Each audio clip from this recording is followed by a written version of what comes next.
اگر امریکی فوج یوکرین جاتی ہے تو اس کے ساتھ مداخلت کاروں جیسا سلوک کیا جائے گا، ولادیمیر پوٹن۔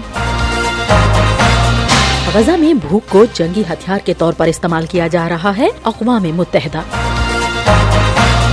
برطانیہ کی اسرائیل سے سمندری راستے سے آنے والی امداد کو غزہ تک پہنچانے کے لیے بندرگاہ کھولنے کی اپیل۔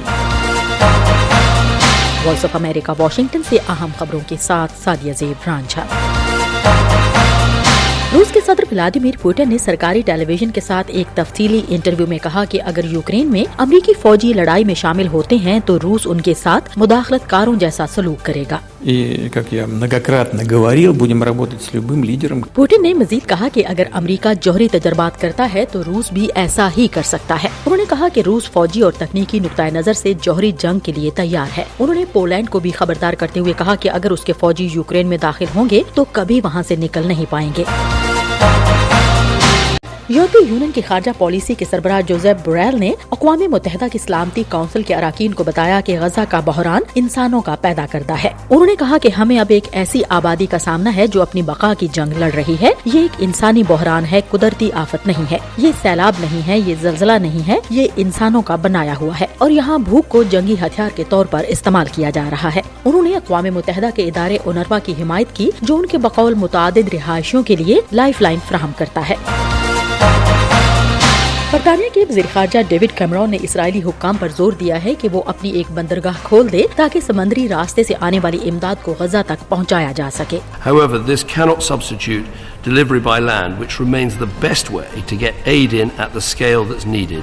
ہاؤس آف لارڈز میں خطاب کرتے ہوئے کیمرون نے زور دیا کہ انکلیو کے لیے امداد بڑھانے کے لیے ہم سب کچھ کر سکتے ہیں جہاں لاکھوں فلسطینی بھوکے ہیں۔ کیمرون نے کہا کہ اگر اسرائیل واقعی مدد کرنا چاہتا ہے تو وہ اشدود بندرگاہ کھول سکتا ہے جو اسرائیل میں ہے۔ یہ مکمل طور پر فعال بندرگاہ ہے جو واقعی قبرص سے براہ راست اسرائیل اور غزہ تک امداد کی ترسیل کو بڑھا سکتی ہے، لیکن امدادی حکام کا کہنا ہے کہ فضائی اور سمندری ترسیل زمینی راستوں کی کمی کو پورا نہیں کر سکتی۔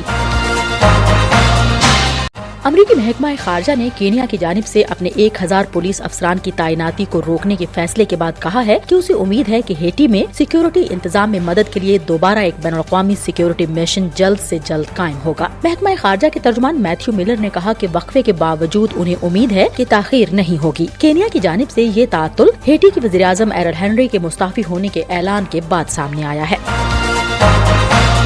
روسی وزارت دفاع نے اطلاع دی کہ ماسکو کی فوج اور سیکیورٹی فورسز نے سرحد پار سے در اندازی کو ناکام بناتے ہوئے 234 جنگجوؤں کو ہلاک کر دیا۔ روسی ملٹری کے چیف ترجمان ایگور کوناشینکوف نے ایک ویڈیو بیان میں اس حملے کا الزام کیف حکومت کی دہشت گرد تنظیموں پر عائد کرتے ہوئے زور دیا کہ روسی فوج اور سرحدی افواج حملہ آوروں اور سرحد پار حملے کو روکنے میں کامیاب رہی ہیں۔ انہوں نے یہ بھی کہا کہ حملہ آوروں نے 7 ٹینک اور 5 بختر بند گاڑیاں کھو دی۔